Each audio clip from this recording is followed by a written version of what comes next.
வலைக்கம். எல்லோரும் எப்படி இருக்கீங்க? எல்லோரும் சூப்பராக இருப்பீங்கன்னு நினைக்கிறேன். நான் ரொம்ப சூப்பராக இருக்கேன். இன்றைக்கி ரொம்ப இம்பார்ட்டண்ட்டான ஒரு விலாகோடு தான் நான் இன்றைக்கி வந்திருக்கேன். என்ன விலாக் அப்படின்னா, என்னோடய பையனுக்கு வந்து 1 வயசு ஆகிடுச்சு. ஸோ அவனுக்கு வந்து பர்த்டே செலிப்ரேட் பண்ணுறதுக்காக நாங்கள் பிளான் பண்ணிகிட்டு இருந்தோம். அப்போ நாங்கள் வீட்டில் தான் பர்த்டே செலிப்ரேட் பண்ணோம். ஸோ அந்த டெக்கர் ஐட்டம் எல்லாமே நாங்கள் தான் பண்ணோம் ஆன்லைனில் வாங்கி. ஸோ இது எங்கே வாங்கினேன், எப்படி டெக்கர் பண்ணோம், எப்படி அதோட அவுட்புட் இருந்துச்சு அண்ட் பர்த்டே எப்படி செலிப்ரேட் பண்ணோம் அப்படிங்கிறது தான் இந்த விலாக் ஃபுல்லாகவே. ஸோ வாங்க நம்ம இந்த விலாகில் என்னோடய பையனோட பர்த்டே செலிப்ரேஷன் பற்றி பார்க்கலாம். அண்ட் நீங்கள் இன்னுமே என் சேனலை சப்ஸ்கிரைப் பண்ணாமல் பார்த்துட்ருக்கீங்கன்னா மறக்காமல் என் சேனலை சப்ஸ்கிரைப் பண்ணிக்கோங்க அண்ட் கூடவே பெல் பட்டனையும் ப்ரெஸ் பண்ணிக்கோங்க. நான் இன்ஸ்டாகிராமில் ஒரு அக்கௌண்ட் வச்சுருக்கேன். அந்த அக்கௌண்ட்டோட ஐடி இங்கே கொடுக்குறேன். மறக்காமல் அதையும் போய்ட்டு ஃபாலோ பண்ணிக்கோங்க. அப்போ தான் என்னோடய சேனலில் என்ன வீடியோஸ் போடுறேங்கிற இன்ஸ்டன்ட் அப்டேட்ஸ் உங்களுக்கு கிடைக்கும். நீங்களும் நான் என்ன மாதிரி வீடியோஸ் போடுறேன், என்னோடய லைஃப்பில் என்னென்ன நடக்குது அப்படிங்கிறது நீங்களும் பார்க்க முடியும். அண்ட் இந்த விலாகில் நான் ஃபுல் அண்ட் ஃபுல் வந்து எப்படி டெக்கர் பண்ணியிருக்கோம் அப்படிங்கிறதான் காமிக்க போகிறேன். இந்த டெக்கர் நான் எதுலேருந்து வாங்கினேன் அப்படின்னா வந்து ஃப்ளிப்கார்ட்லேருந்து வாங்கினேன். இதோட அமௌண்ட் வந்து ஆல்மோஸ்ட் 500 கிட்டக்க வந்துச்சு.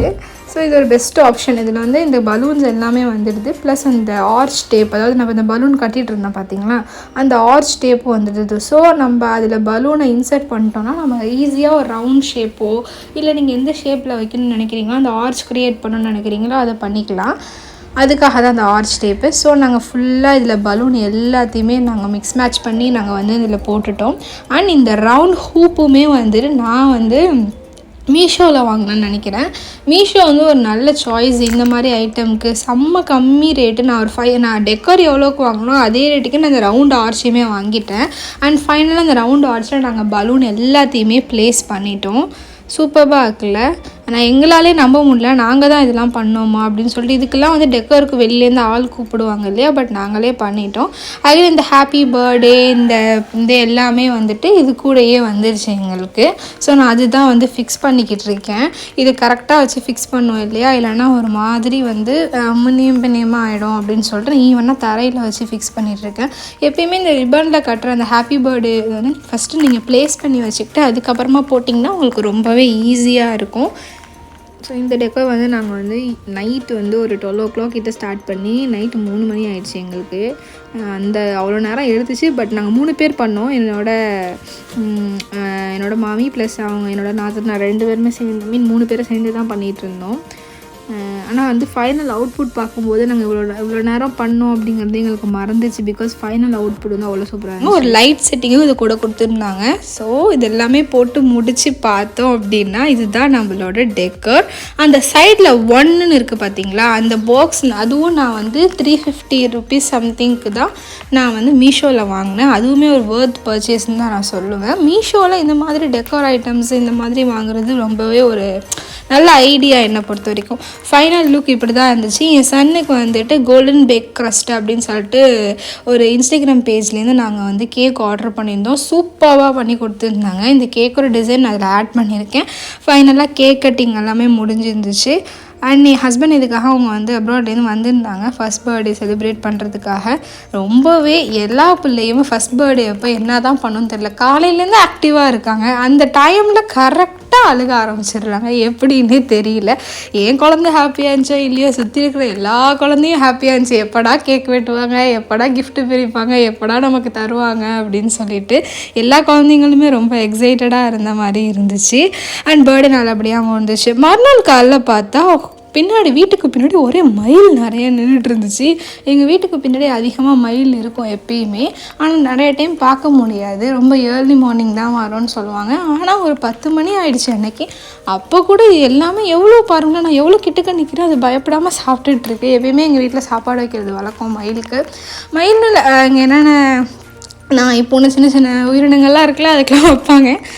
அண்ட் நம்ம வந்து இப்போ கிஃப்ட் என்னென்ன வந்துச்சு அப்படின்னு சொல்லிட்டு பார்க்கலாம். இதுதான் வந்து என் பையனுக்கு வந்த கிஃப்ட்டு. ஸோ இதெல்லாம் நம்ம ஒன்று ஒன்றா பார்க்கலாம் என்னென்ன இருக்குது அப்படின்னு சொல்லிட்டு வந்து உட்காந்தாச்சு. ஒன்று ஒன்றா நாங்கள் பிரிக்கிறோம். எல்லாருமே ரொம்ப நல்ல யூஸ்ஃபுல்லான ஒன்று கூட வந்து இது வேணாம் இதெல்லாம் எதுக்கு அப்படிங்கிற மாதிரி ஒரு கிஃப்டே கிடையாது. ரொம்பவே யூஸ்ஃபுல்லாக ரொம்ப தாட்ஃபுல்லாக வந்து கொடுத்துருந்தாங்க. அந்த உடன் போர்ட்ஸில் வந்து அந்த என்ன சொல்கிறது ஸ்டடி கிஃப்ட்ஸ் கொடுத்துருந்தாங்க. நிறைய ட்ரெஸ்ஸஸ் இருந்துச்சு, சைக்கிள்ஸு, அதுக்கப்புறம் வந்துட்டு அந்த டேபிள் என்னோட சிஸ்டரில் வந்துட்டு அவங்க வந்து இந்த டேபிள் செட்டப் மீன் இந்த ஹை சேர் மாதிரி ப்ரெசென்ட் பண்ணியிருந்தாங்க. அண்ட் என் மாமா வந்து சைக்கிள் ப்ரெசென்ட் பண்ணியிருந்தாங்க. அண்ட் எங்கள் டேடி எல்லாருமே வந்துட்டு ரொம்ப யூஸ்ஃபுல்லான கிஃப்ட் ப்ரெசென்ட் பண்ணியிருந்தாங்க. அண்ட் எங்கள் அண்ணா, எங்கள் அக்கா எல்லோரும், எங்கள் அக்காலாம் வந்து அந்த லைக் சாப்பிட்றதுக்கு எப்படி ப்ரிப்பேர் பண்ணுவோம், லைக் குழந்தைங்கள வந்து நம்ம சாப்பிட வைக்கிறதுக்கு தானாக சாப்பிட வைக்கிறதுக்கு பிளேட்ஸ்லாம் சக்ஷன் வச்சு பிளேட்ஸ்லாம் இருக்கும்ல, ஸோ அந்த மாதிரி ரொம்ப ரொம்ப தாட்ஃபுல் கிஃப்ட் தான் வந்து எல்லாருமே கொடுத்துருந்தாங்க. எல்லா கிஃப்ட்டுமே ரொம்ப க்ளோஸ் டு ஹார்ட்டாக இருந்துச்சு, ரொம்ப நல்லா இருந்துச்சு. அண்ட் இதில் எனக்கு ரொம்ப ரொம்ப ரொம்ப ஐஸில் ரொம்ப ரொம்ப என் பையனை ரொம்ப ரொம்ப இம்ப்ரெஸ் பண்ண கிஃப்ட் என்னென்னா சைக்கிள் தான். ஆக்சுவலி அந்த சைக்கிள் வந்து அவனுக்கு சுத்தமாக அது எட்டவே இல்லை. அவனோட சைக்கிள் பெருசாக இருக்குது, ஆனாலும் அந்த சைக்கிள் தான் வேணும் அப்படின்னு சொல்லிட்டு அவன் ரொம்ப அந்த சைக்கிளோடு நின்றுட்டு இருந்தான். எல்லா பாக்ஸும் என்னோடய பையனுக்கு என்னென்னா லைக் வந்து நம்ம என்ன திங்ஸ் வாங்கிட்டு வந்தாலும் வீட்டுக்கு அதை எக்ஸ்ப்ளோர் பண்ணுறது ரொம்ப பிடிக்கும். அப்போ நீங்கள் குழந்தைங்க வந்து எக்ஸ்ப்ளோர் பண்ணும்போது நீங்கள் வந்து பிடிச்சி பண்ணாத அப்படிலாம் சொல்லாதீங்க. ஏன்னா குழந்தைங்க வந்து ஹேவ் டு எக்ஸ்ப்ளோர், அவங்க கையால் அவங்க தொட்டு அது என்ன ஏதுங்கிறத அவங்க பார்க்கணும். அப்போ தான் வந்து அவங்களுக்கோட அதெல்லாம் அவங்களுக்கு ஸ்டேஜஸ் ஆஃப் டெவலப்மெண்ட் தான், அதை நம்ம இது பண்ணக்கூடாது. இந்த ப்ளஷ் டாய்ஸ் வந்து என்னோட குழந்தைக்கு ப்ளஷ் டாய்ஸுங்க ரொம்ப பிடிக்கும். ஸோ இது வந்து என் அக்கா பசங்க வந்து அவனுக்காக ப்ரெசென்ட் பண்ணியிருந்தாங்க. இது ரொம்ப க்யூட்டாக இருக்குல்ல, ஒரு எலிஃபெண்ட்டு, அது கீழே மேலே ஒரு குட்டி எலிஃபெண்ட் இருக்குது, அது கையில் ஒரு குட்டி எலிஃபெண்ட் இருக்குது. இது அவனுக்கு ரொம்ப பிடிச்சிருந்துச்சு. அண்ட் இந்த மாதிரி நிறைய கிஃப்ட்ஸ் நான் எல்லாமே இதில் போட்டிருக்கேன். இது வந்துட்டு எங்கள் அத்தா அம்மா கொடுத்த கிஃப்ட்டு. இதோட அவங்க வந்து ஒரு கோல்ட் காயினும் கொடுத்துருந்தாங்க. இவங்க வந்து நிறைய ட்ரெஸ்ஸஸ், அம்மா வந்து நிறைய ட்ரெஸ்ஸஸ் வாங்கியிருந்தாங்க. அது வந்து என்னென்னா அவங்களுக்கு வந்து என்ன சொல்கிறது, ட்ரெஸ்ஸஸ் தானே யூஸ் ஆகும். ஏன்னா வந்து இதுக்கப்புறம் வளர்கிற பசங்களுக்கு நிறைய ட்ரெஸ்ஸு தேவைப்படும் அப்படிங்கிற மாதிரி நிறைய ட்ரெஸ் எக்கச்சக்கமாக வாங்கியிருந்தாங்க அம்மா அக்காவும் சேர்ந்து. அதுதான் இது எல்லாமே அப்படின்னு சொல்லிட்டு நான் என்ன தான் வந்து பொம்பளை பிள்ளைங்க தான் நல்லா ட்ரெஸ் பண்ணணும், ஆம்பளை பிள்ளைங்களாம் என்ன டவுசர் சட்டை தான் அப்படின்னு நிறைய பேர் சொல்லி நான் கேள்விப்பட்டிருக்கேன். அப்படிலாம் இல்லவே இல்லை. பாய் பேபிக்குமே நம்ம ஸ்டைல் பண்ணணும்னு நினச்சோம்னா சூப்பராக ஸ்டைல் பண்ணலாம். ஈவன் கேர்ள்ஸோட பாய்ஸ் ரொம்பவே ஸ்டைலிஷாக இருப்பாங்க. நம்ம கரெக்டாக ட்ரெஸ் பண்ணி அதுக்கான அவுட்ஃபிட் அதுக்கான மேட்சிங் நம்ம கொடுத்தோம் அப்படின்னா பசங்களோட ஹேண்ட்ஸமாக யாருமே இருக்க முடியாது, அந்த மாதிரி இருப்பாங்க. ஸோ நான் ரொம்ப கான்ஷியஸாக இருப்பேன் ட்ரெஸ் விஷயத்தில் மட்டும். சின்னதாக நார்மலாக வீட்டில் இருந்தால் கூட நல்லதாக போடணும், ஏனோ தானோன்னு போடக்கூடாது அப்படின்னு சொல்லிட்டு நான் வந்து ரொம்ப ட்ரெஸ்ஸோட இதில் ரொம்ப கான்ஷியஸாக இருப்பேன். அதனால வந்து எங்கள் சிஸ்டர் வந்து எனக்கு வந்து ஷூஸ்லாம் வந்து நான் ஷூ ரொம்ப பார்த்து எங்கே போனாலும் ஷூஸ் நிறையா வாங்குவேன் என் பையனுக்கு. ஸோ அதனால் அவங்க ஷூஸ்லாம் வந்து எனக்கு ப்ரெசென்ட் பண்ணியிருந்தாங்க. நான் சொல்லியிருந்தேன்னா என்னோடய சிஸ்டர் வந்துட்டு எனக்கு வந்து இந்த ஈட்டிங் ஹேபிட் வரணும், தானாக எடுத்து சாப்பிட்ணும் குழந்த அப்படின்னு சொல்லிட்டு செம்ம ஒரு ப்ரெசென்ட் ஆக்சுவலி இருக்குது. இது வந்து எனக்கு இது பர்சனலாக பிடிச்ச ஒரு ப்ரெசென்ட்னு சொல்லலாம். இதில் குழந்தைங்களுக்கு நம்ம சாப்பாடு வச்சோம் அப்படின்னா இதில் வந்து அவங்க எடுத்து சாப்பிட்றதுக்கு அவங்களுக்கு ரொம்ப யூஸ்ஃபுல்லாக இருக்கும். இது ஹார்ம்ஃபுல் கிடையாது, எந்த இடத்துலையுமே வந்து ஷார்ப் எட்ஜஸ் இருக்காது. அண்ட் இது எடுத்தோடனே என் பேபி வந்து பிடுங்க ஆரம்பிச்சிட்டேன் என்ன ஏது அப்படின்னு சொல்லிட்டு. ஸோ அவனுக்குமே இது ரொம்ப பிடிச்சிருந்துச்சு. நான் என்னொன்று சொல்லியிருந்தேன் இல்லையா, நம்ம குழந்தைங்க வந்து அவங்க வந்து தானாக எக்ஸ்ப்ளோர் பண்ணணும் திங்ஸை. ஸோ நீங்கள் அதை தடுத்துட்டீங்க அப்படின்னா, ஒன்ஸ் நீங்கள் தடுத்துட்டிங்கன்னா நெக்ஸ்ட் அவங்க போய்ட்டு அதில் கை வைக்கிறதுக்கு ரொம்பவே பயப்படுவாங்க. அதனால அவங்களோட எக்ஸ்ப்ளோரிங் கெப்பாசிட்டி வந்து குறைஞ்சிரும்.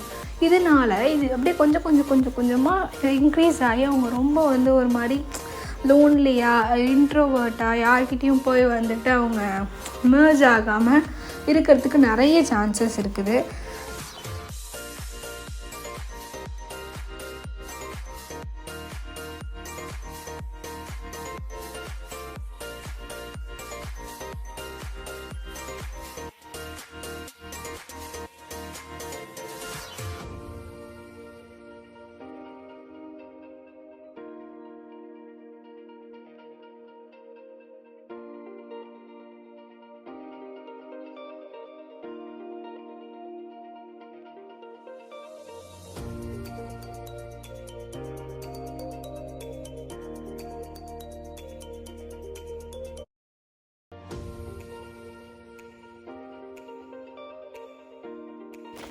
நெக்ஸ்ட் வந்துட்டு யார் பார்த்தீங்கன்னா எங்கள் அண்ணனும் என்னோடய மச்சி, அதாவது எங்கள் அண்ணன் ஒய்ஃபும் வந்து கொடுத்த கிஃப்ட்டு. இது ரொம்பவே சூப்பரான ஒரு கிஃப்ட்டுன்னு சொல்லலாம். லேர்னிங் டைமில் குழந்தைங்களுக்கு இது ரொம்ப யூஸ் ஆகும். இந்த மாதிரி ஃப்ளாஷ் கார்ட்ஸ் இருக்கும், இதை நம்ம இன்சர்ட் பண்ணோன்னா அது என்ன ஐட்டம்ங்கிறத அது வந்துட்டு சொல்லும். அதுதான் இந்த மிஷின் ஓட ஒர்க்கு. இதுதான் வந்துட்டு இந்த திங்ஸோட என்ன சொல்கிறது, ஒரு டெமோ மாதிரி வச்சுக்கோங்க. இது நிறையவே பார்த்துருப்பீங்க. பட் இது வந்து இப்போ யூஸ் ஆனாலும் கண்டிப்பாக வந்து லேர்னிங் டைம் வரும்போது குழந்தைங்களுக்கு இது ரொம்ப யூஸ்ஃபுல்லாக இருக்கும். ஒரு நல்ல ஒரு தாட்ஃபுல்லான கிஃப்ட்டு. அண்ட் இது வந்துட்டு இவங்க 2 பேரும் என்னோடய நாத்தனார் பசங்க. இவங்க 2 பேர் சரியான சுட்டி. இந்த பையன் இருக்கான் பார்த்தீங்களா, அந்த பெரியவன், அவன் வந்து என்ன சொன்னால், மம்மி என்னோடய கிஃப்ட்டு நீங்கள் இப்போ பிரிக்கக்கூடாது, நான் ஸ்கூல் போய்ட்டு வந்தோம் பிரிக்கணும் அப்படின்னு சொல்லிட்டான் முதல் நாளே. ஸோ அதனால் அவங்க ஸ்கூல் போய்ட்டு வந்ததுக்கப்புறம் தான் நம்ம அந்த கிஃப்ட்டை பிரிக்கிறோம். இது என்னோட நாத்தனார் வந்துட்டு ஹை சேர் மாதிரி ஒன்று வாங்கியிருந்தாங்க குழந்தைக்கு, அதுதான் நம்ம பிரிக்கிறோம். ஸோ இது வந்து சும்மா லைக் என்ன சொல்கிறது, 2 கிஃப்ட் கொடுத்துருந்தாங்க சரியா. இது வந்துட்டு இந்த அனிமல்ஸ்லாம் குட்டி குட்டியாக இருக்கும்ல, அதெல்லாம் வந்து என் பையனுக்கு ரொம்ப பிடிக்கும். ஸோ அதனால் அது ஒன்று. அண்ட் இது வந்து என்னென்னா, அவங்க பாருங்கள் அந்த கிஃப்டாக பிரிக்கும் போது எவ்வளோ ஒரு ஹாப்பி அந்த குழந்தைங்களுக்கு. அந்த காலத்தில் நமக்கு இந்த அளவுக்கு சர்ப்ரைஸ் பண்ணும் கிஃப்ட் ராப், அதை பற்றி நாலேஜெல்லாம் இருந்திருக்கோமான்னு எனக்கு தெரியல. எனக்கு சத்தியமாக ஞாபகமே இல்லை. ஏன்னா இப்போ இருக்க குழந்தைங்களோட சோர்ஸ் ஆஃப் நாலேஜ் அப்படி பார்த்தோம்னா ரொம்ப அதிகம். அவங்களுக்கு வந்து தெரியுது பர்த்டேனா வந்து கேக் இருக்கும், கிஃப்ட் இருக்கும். ஸோ சின்ன ஒரு திங்ஸை கூட நீங்கள் கிஃப்ட் ராப் பண்ணி சர்ப்ரைஸ்னு கொடுத்தீங்கன்னா அவ்வளோ எக்ஸைட் ஆகுறாங்க. அதெல்லாம் பார்க்கும்போது ரொம்பவே ஹாப்பியாக இருக்குது. இந்த ஹை சேர் வந்து எப்படி இருக்குது அப்படிங்கிறத கண்டிப்பாக என்னோட பேபி சீரிஸ் எபிசோடில் கண்டிப்பாக நான் யூஸ் பண்ணி பார்த்துட்டு இது எப்படி அரேஞ்ச் பண்ணுறது அப்படிங்கிற மாதிரியும், அண்ட் இதை யூஸ் பண்ணிட்டு இதில் என்னென்ன அட்வான்டேஜஸ் அண்ட் டிஸ்அட்வான்டேஜஸ் இருக்குன்னு கண்டிப்பாக நான் ஒரு வீடியோ போடுவேன். மறக்காமல் அந்த வீடியோவும் பாருங்கள். அண்ட் பேபி சீரிஸில் இன்னும் நிறைய வீடியோஸ் இருக்குது, அதையும் போயிட்டு பாருங்கள். கண்டிப்பாக அது உங்களுக்கு யூஸ்ஃபுல்லாகவும் இருக்கலாம் இல்லையா, நீங்கள் நியூ மம்மியாக இருந்தீங்க அப்படின்னா. அண்ட் இந்த வீடியோ உங்களுக்கு ரொம்ப பிடிச்சிருந்துச்சி, ரொம்ப யூஸ்ஃபுல்லாக இருந்துச்சு, நிறைய கிஃப்ட் ஐடியாஸ் உங்களுக்கு கிடச்சிருந்துச்சுன்னா மறக்காம என் சேனலை சப்ஸ்கிரைப் பண்ணிக்கோங்க. அண்ட் இந்த வீடியோ லைக் பண்ணுங்கள், கமெண்ட் பண்ணுங்கள், ஃப்ரெண்ட்ஸ் அண்ட் ஃபேமிலிக்கு ஷேர் பண்ணுங்கள். அண்ட் இன்னும் புது புது வீடியோஸ் அண்ட் கண்டென்ட்ஸ் அண்ட் vlogsஓட உங்களை வந்து சந்திக்கிறேன். அது வரை உங்களிடமிருந்து விடைபெறுவது Hana vlogs. Tata, bye bye.